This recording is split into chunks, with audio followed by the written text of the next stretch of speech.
All right, gang, I wanted to jump into a video about Microsoft Copilot basics, what folks should be thinking about as this is starting to roll out across many organizations. I think folks understand that this is going to be a powerful tool, but I don't think many business leaders really understand or comprehend how large of a change this is going to be.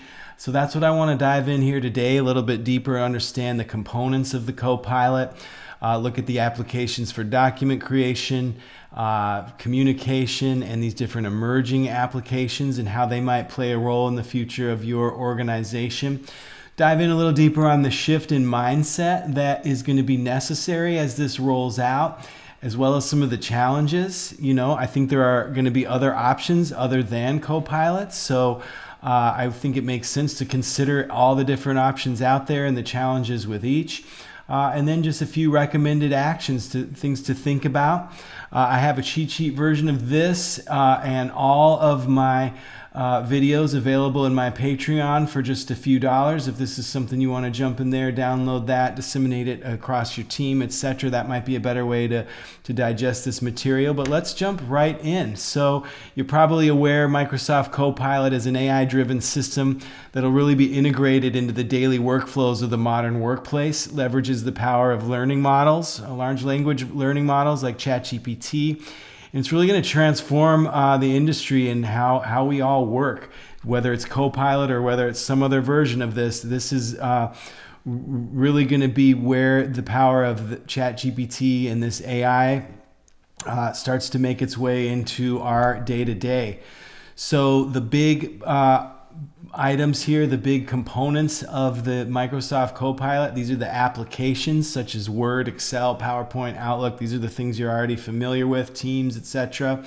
And then there's the large language models like ChatGPT. So it's my understanding that it won't be exactly ChatGPT, but it will be an OpenAI version of an OpenAI LLM that will be used to access your different information. Then there's the Microsoft Graph and the orchestration engine. These are the two components that I think most business leaders are most shaky on, and that's what I want to get into in a minute. You can think of this Microsoft Graph as being sort of a database where all of your information is stored. You're not going to access that like you would a normal database. The large language model will be accessing that.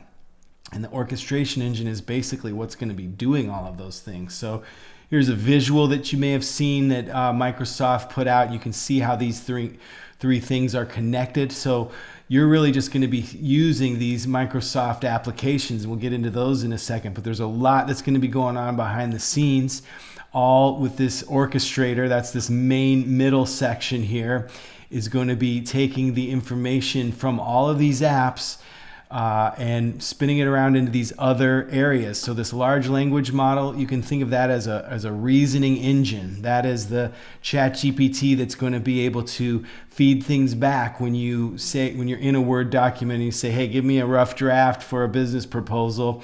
That's going to then access through the orchestrator, access that large language model. It's going to say, okay, what other proposals do we have out there? That's going to look for those in the Microsoft Graph in the database. It's going to pull those out and kind of decide what the best course of action is there to pull into your Word doc or your PowerPoint presentation, Excel, etc. So I think, diving into these different applications, folks are thinking, well, it's instead of going to ChatGPT and copying and pasting, I'm just going to have that right there in Word. And that's exactly right. But you're going to have a lot more than that because it's going to have access to all of the information of your organization, all of your past Word documents, etc. Right now, when we're using ChatGPT, it's really just pulling on a kind of general knowledge of the general internet. Now, with the advent of Copilot and these other tools, it's going to be pulling on your unique knowledge that you have in your organization to create much better versions than just the general ChatGPT. And I think that is the part that folks are just starting to wrap their heads around. In Word, obviously, it's going to be able to help create content drafting your first draft, summarizing, etc. In Excel, exploring data, different correlations, what if scenarios. But again, it's going to be plugged into all of the other Excel files in your entire organization, all of the other Teams, conversations and PowerPoint presentations. Can be able to pull all that into Excel, using these large language models. Similarly with PowerPoint, it's going to be able to use DALL-E to create images. But again, I think it's the unification of all of that data, all of your unique data, that's going to be the game changer here. It's going to be much different than the tools that you're currently using, where you have to tell that tool all about yourself, all about what you're trying to do. It's going to kind of know a lot of that. It's going to know what has come before and be able to create much more powerful versions than the current version of ChatGPT. Obviously, it has major impact on these different communication tools, Outlook and Teams. You'll be able to tell it inside of Word, hey, look at that, the email that Bob sent me about a proposal, and use that to create the first draft. So you can reference, your email in Word and all, have all of these things connected as, where this is going. I don't know if the initial first version is going to be able to do all of that. But again, having all of this connected behind the scenes is going to allow you to build this feedback loop of gathering more data and using that data to grow and gather more data. So think of the flywheel effect that Jeff Bezos talks a lot about, that's detailed in Crossing the Chasm. Typically that data flywheel was more for larger companies, enterprise companies who had a lot of data. Now with the advent of this AI, all of that's going to be pulled into the base here and accessed through that large language model. So you won't need to be telling it, about a client. It'll already kind of know, because it'll have all that access to the information in Outlook and the back and forth in Teams, etc.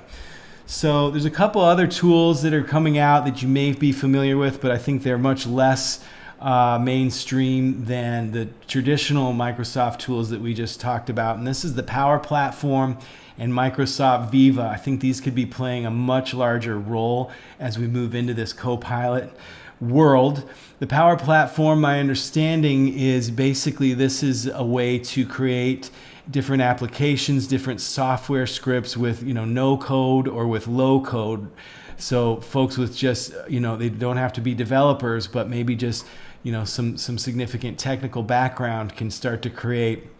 Maybe it's interactive presentations, seems like a basic example, all the way into pretty complex data integrations and different things like that can all be done through the Power Platform. Again, that's going to be plugged into Copilot. It's going to have access to all the different data that we just discussed.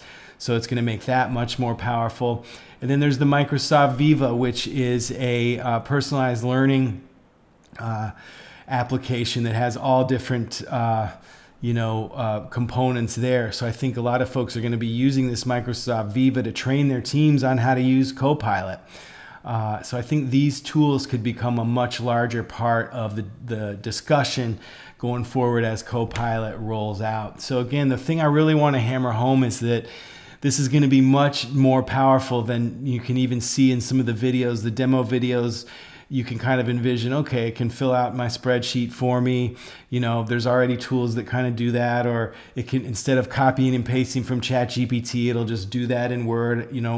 I can wrap my head around that. But I think what most people don't understand is that this is, going to be, all that data is going to be stored in that knowledge graph and easily accessed through these large language models. So it's really going to change traditional roles. It's going to, turn every organization into a very versatile, dynamic organization. Collaboration is going to change. Data extraction is going to change. All these different things are just going to become very, very easy. So some challenges that, I think it's easy to get excited, caught up in the hype, but if you do start moving into using Copilot, I think it's going to be very hard to move off of this tool. So it could be one of those things where you don't want to unnecessarily trap yourself in a tool, because I think moving off of this knowledge graph, once it has all of your information in here, cutting that out and moving that to a different tool is going to be difficult, if not impossible. So you think about how hard it is to move from Microsoft to Google these days. It'll be way harder because it'll have all your information in there, and they're not going to want to let go of that easy. They're going to try to lock you into that. So keep that in mind. And there might be other tools out there that perform better at better things. So you might be trapped in to Copilot and realize, well, now Google rolled something out, or maybe there's an open source version that allows for deep customizations that can be very helpful. So those are some things to think about. It's also going to be a bit of a black box. So when errors and things pop up, it's hard to know how to fix them. If it starts pulling in bad information or inaccurate pricing into your proposals, where is it getting that? I'm sure there'll be tools, and there'll have to be maybe a whole industry around how to fix that stuff. But that's another challenge I foresee.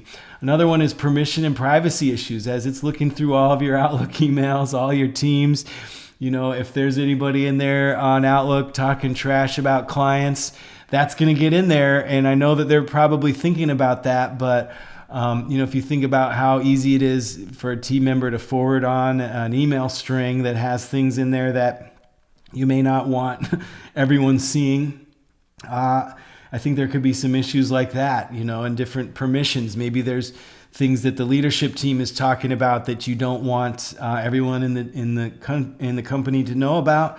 I'm sure Microsoft is thinking of these things, but I'm sure that there could be some challenges there in how that is all pulled off. So things to think about. Again, I appreciate you watching. I have this all as a cheat sheet.